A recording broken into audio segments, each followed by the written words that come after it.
उन हजारों युवाओं की सोचिए जो पढ़ाई पत्रकारिता की कर रहे हैं, लाखों रुपए लगा रहे हैं, मगर उन्हें काम दलाली का करना पड़ेगा। तब फिर इस दौर में यह बोलना भी गुनाह है कि मुझे डर नहीं लगता है। एक डरा हुआ पत्रकार मरा हुआ नागरिक पैदा करता है।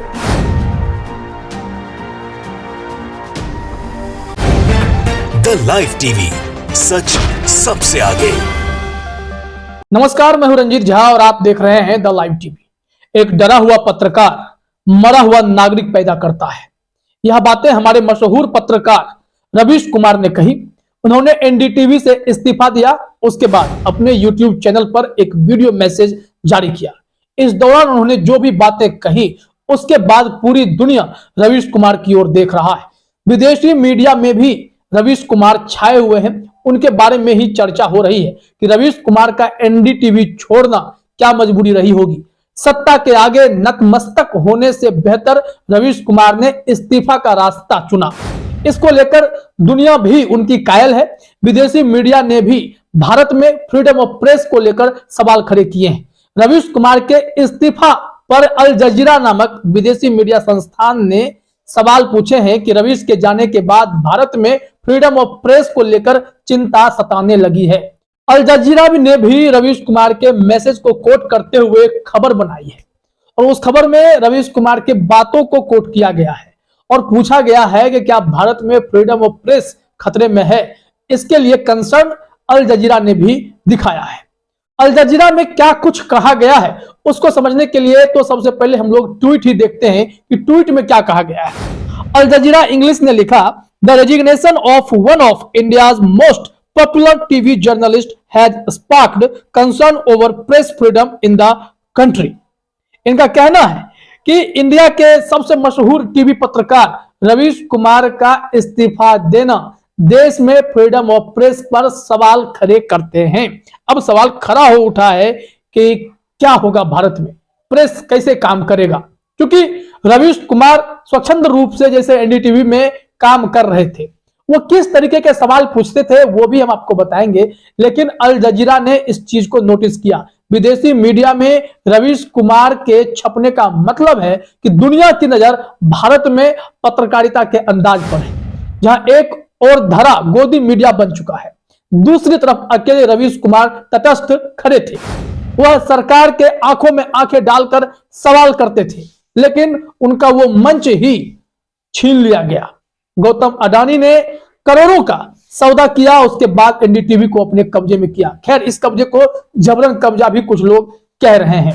प्रणव राय के इस्तीफा के बाद रवीश कुमार ने भी एनडीटीवी से निकलना मुनासिब समझा और यूट्यूब चैनल उनका सहारा बना है। इसको लेकर अल जजीरा ने खबर में क्या कुछ कहा है वो भी हम आपको बताते हैं। ये आर्टिकल इंग्लिश में है, फिर भी हम आपको हिंदी में बताते हैं। हेडलाइन में जो बातें लिखी गई, एनडीटीवी के रवीश कुमार के इस्तीफे के बाद भारत में स्वतंत्र प्रेस की चिंता। इसको लेकर खबर में क्या कुछ कहा गया है वो भी देखना जरूरी है और फिर आगे हम लोग चर्चा करेंगे कि रवीश कुमार आखिर सरकार से कैसे कैसे सवाल पूछते थे और झुकते नहीं थे। इसको लेकर सरकार के लिए वो किरकिरी बने हुए थे। इसमें कहा गया है कि भारत के सबसे लोकप्रिय टीवी पत्रकारों में से एक जो रवीश कुमार हैं, वो सत्ताधारी पार्टी के एक अरबपति टाइकून द्वारा हाल ही में अधिग्रहित नेटवर्क से इस्तीफा दे दिया है। इसको लेकर अब देश में प्रेस की स्वतंत्रता पर चिंता बढ़ गई है। नेटवर्क के संस्थापक जो है प्रणव रॉय और राधिका रॉय के बोर्ड से हटने के एक दिन बाद ही रवीश कुमार ने इस्तीफा दिया। यह खबरों की ब्रीफिंग यहां पर बताई गई है। फिर रवीश कुमार ने भी अपना इस्तीफा देकर यह ऐलान कर दिया कि वो भी एनडीटीवी में नहीं रहने वाले हैं। उनका तो पुराना वीडियो भी वायरल हो रहा है जिसमें वो कहते हैं सेठ के पास पैसा बहुत है लेकिन मैं नहीं हूं, यानी रवीश कुमार नहीं है। और इसमें अल जजीरा ने बिल्कुल क्लियर शब्दों में लिख दिया है, Radhika Roy Pranav Roy RRPR private limited के पास ब्रॉडकास्टर में 29% हिस्सेदारी थी, जिसे एशिया के सबसे अमीर व्यक्ति गौतम अडानी ने ले लिया था, जिनके भारत के हिंदू राष्ट्रवादी प्रधानमंत्री नरेंद्र मोदी और उनके भारतीय जनता पार्टी के साथ घनिष्ठ संबंध हैं। दुनिया जान रही है कि अडानी की तरक्की कैसे हुई। मोदी राज में अडानी ने जो कुराचे भरे, जो उछाल उनके बिजनेस में आया, जितने पैसे उन्होंने बनाए, वो दुनिया के अरबपतियों के लिस्ट में टॉप में चले गए हैं। टॉप 3 के अंदर उनका नाम आता है। इसी के बारे में अल जजीरा ने आगे लिखा है, कई लोगों ने अडानी द्वारा एनडीटीवी के अधिग्रहण को एक शत्रुतापूर्ण अधिग्रहण कहा है और अडानी समूह अभी भी बहुमत हासिल करने की कोशिश कर रहा है। मतलब जो स्टेक है उसको लेकर मामला फंसा हुआ है।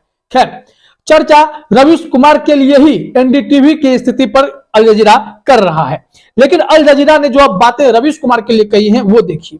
दलाल का काम करने को मजबूर, ये सब हेड से रवीश कुमार की बातों को समझाने की कोशिश की गई है। जैसे कि रवीश कुमार ने यूट्यूब चैनल पर वीडियो मैसेज जारी किया था, उन्होंने कहा भी था कि आज जब छात्र पत्रकारिता की पढ़ाई कर रहे हैं तो उन्हें भी जब इस चैनल में आएंगे या ऐसे गोदी मीडिया वाले चैनल में जाएंगे तो दलाली का काम करना पड़ेगा।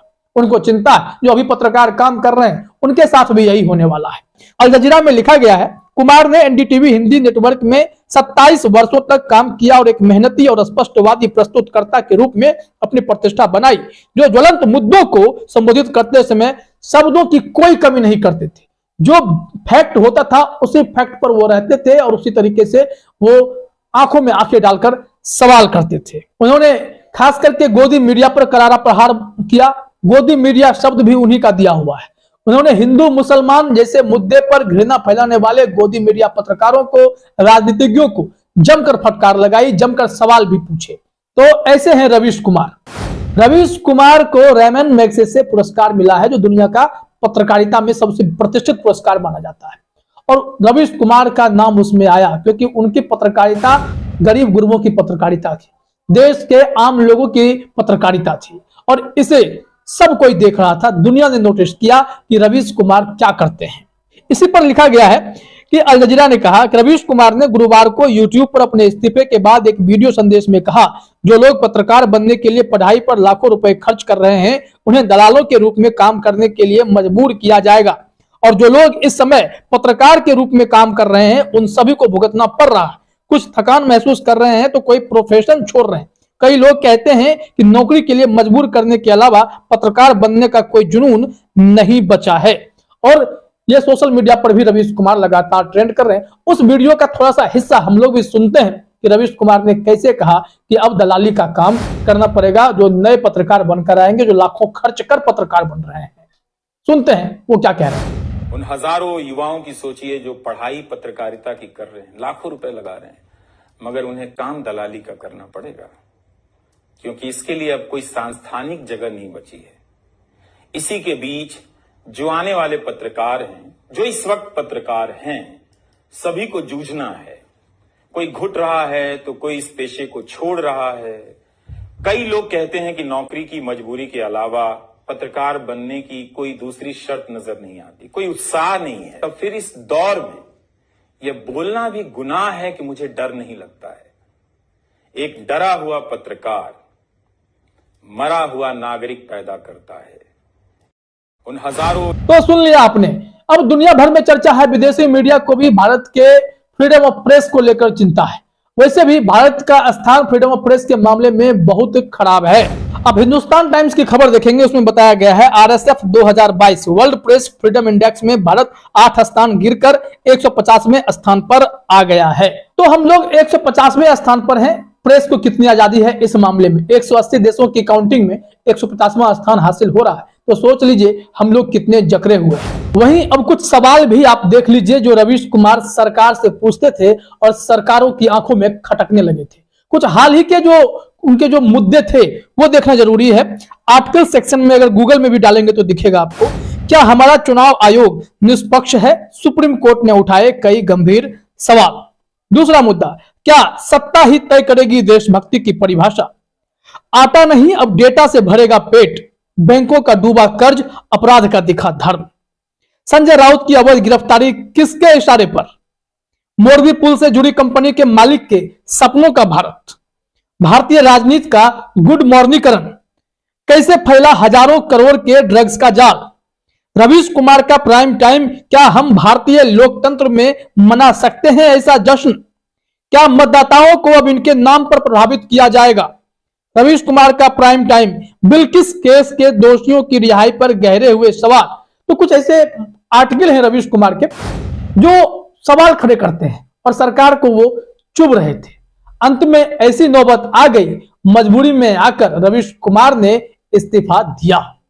तो दुनिया का यह सबसे बड़ा मुद्दा बना हुआ है कि रवीश कुमार का इस्तीफा देना भारत में प्रेस के लिए खतरे की घंटी है। फिलहाल इस वीडियो में इतना ही। आप सभी का हमसे जुड़ने के लिए बहुत बहुत धन्यवाद।